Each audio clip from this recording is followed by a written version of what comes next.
L'heure est grave.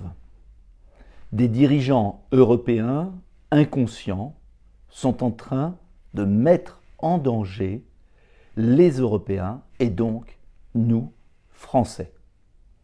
De quoi s'agit-il? Tout simplement, Emmanuel Macron, aujourd'hui, a approuvé, soutenu, encouragé la Finlande à demander son adhésion à l'OTAN. C'est une provocation de plus à l'égard de la Russie, au moment où il faudrait, au contraire, tendre la main pour réconcilier l'Ukraine et la Russie. L'adhésion de l'OTAN, de la Finlande à l'OTAN, c'est bien évidemment un engrenage contraire à tous les engagements des Occidentaux.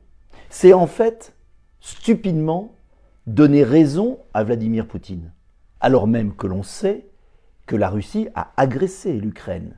Et loin de moi l'idée d'excuser et de défendre la Russie sur tous les plans. Mais, comment peut-on aujourd'hui, au moment où il est possible de réconcilier, où il est possible de faire la paix, où les forces s'opposent les unes aux autres et s'enlisent dans la guerre, au moment où il faut, au contraire, aboutir à un plan de paix, eh bien Emmanuel Macron, en petit caniche de Biden, remet une pièce dans la machine et nous met en danger.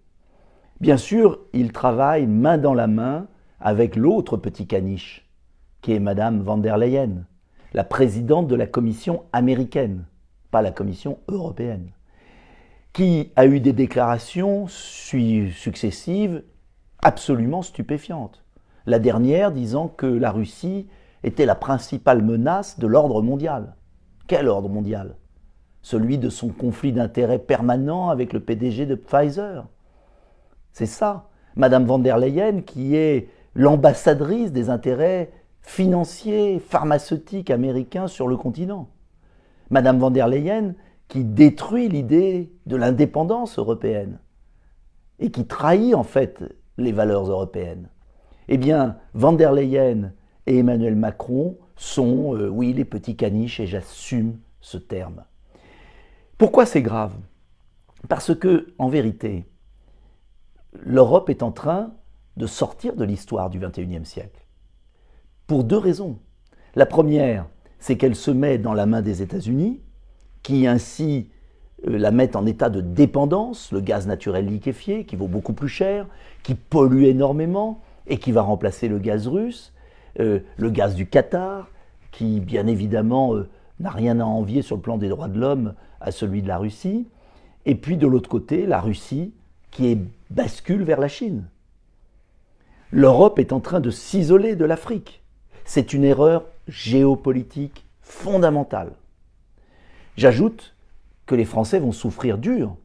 Hier, dans ma circonscription, je voyais un gestionnaire de copropriété, et pour vous donner un exemple, la facture de gaz d'un groupe d'immeubles, d'une copropriété de 600 logements, est passée de 64 000 € par mois à 234 000 €.